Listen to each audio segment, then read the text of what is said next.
ప్రియులారా, బాగున్నారా? దేవుని వాక్యాన్ని క్రమంగా చదువుతున్నారా? ప్రార్థించుచున్నారా? నేటి ధ్యాన వాక్యము 136వ కీర్తన 23వ వచనం. మనము దీన స్థితిలో ఉన్నప్పుడు ఆయన మనలను జ్ఞాపకం చేసుకొనెను. మనము దీన స్థితిలో ఉన్నప్పుడు దేవుడు మనలను జ్ఞాపకం చేసుకునేవాడు. మనుషులు అన్ని కలిగి ఉన్నప్పుడు అందరూ వారి జ్ఞాపకం చేసుకుంటారు. సమస్తాన్ని కోల్పోయి దీనావస్థలో ఉన్నటువంటి మనుషులను ఎవరు జ్ఞాపకము పెట్టుకోరు. వారి బంధువులు వారికి దూరమైపోతారు. వారిని మంచి కార్యములకును వారిని పిలవరు. దీనులైన వారు తమ దగ్గరకు వస్తే అది తమ గౌరవానికి, తమ మర్యాదకు తక్కువని చెప్పి వారిని వారు దూరముగా ఉంచుతారు. అయితే దేవుడు తన బిడ్డలు దీనస్థితిలో ఉన్నప్పుడు, మనము దీనస్థితిలో ఉన్నప్పుడు ఆయన మనలను జ్ఞాపకము చేసుకొని మనలను ఆశీర్వదించు గొప్ప దేవుడు. నీలో నీవు కృంగిపోతూ ఉన్నావా?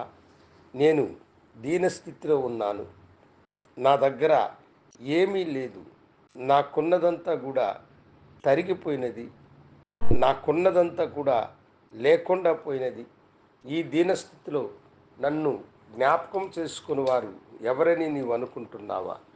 ఆయన నిన్ను జ్ఞాపకం చేసుకునేటువంటి వాడు. 38 ఏండ్లు బెతెస్దా అనేటువంటి కోనేరు దగ్గర దీనావస్థలో పడి ఉన్నాడు వ్యాధిగ్రస్తుడైనటువంటి మనుష్యుడు. యేసు ఆ కోనేటి దగ్గరకు వెళ్ళి అక్కడున్న రోగులందరినీ పరిశీలించినప్పుడు వీడు మాత్రమే అనేక దినములుగా అక్కడే పడి ఉండి వ్యాధితో బాధపడుతున్నాడని ఆయన వానిని ఎరిగి వాని దగ్గరకు వెళ్ళి వాడితో అన్నాడు, నీవు స్వస్థ పొందగోరుచున్నావా అని అడిగాడు. అప్పుడు వాడు తన దీనావస్థను తెలియచేస్తున్నాడు.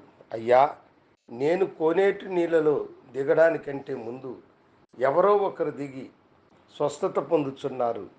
నాకు సహాయము చేయువారు ఎవరూ లేరు. నేను దీనుడైనటువంటి వాడను, దీనావస్థలో ఉన్నానన్నాడు. యేసు వాని మీద కనికరపడి నీ పరుపెత్తుకుని నువ్వు నడవమని చెప్పిన వెంటనే 38 ఏండ్లుగా మార్చలేనటువంటి తన పడకను ఎవ్వరు కూడా ఆ పడకను కూడా విదిలించి వేసే పరిస్థితిలో లేరు. అట్టి వారిని దేవుడు వాని పరుపెత్తుకొని వాడు నడవడానికి కృపనిచ్చి వాడికి బలమును శక్తినిచ్చినాడు. మీ దినావస్థలో కూడా దేవుడు మిమ్మలను జ్ఞాపకం చేసుకొని మిమ్మలను ఆశీర్వదించే గనుడు ఆయన. ఏ దీనస్థితిలో నీవు ఉన్నావు? ఇదిగో కనికరము కలిగిన దేవుడు నీ దగ్గరకు వస్తున్నాడు. గనుడా, నీకు వందనాలు. నీ బిడ్డల దీనావస్థల నుండి వారిని కాపాడమని, ఆశీర్వదించమని యేసు నామమున అడిగి వేడుకొంచున్నాము తండ్రి. ఆమేన్. శుభోదయం. ప్రభు మిమ్మలను దీవించునుగాక. ఆమేన్.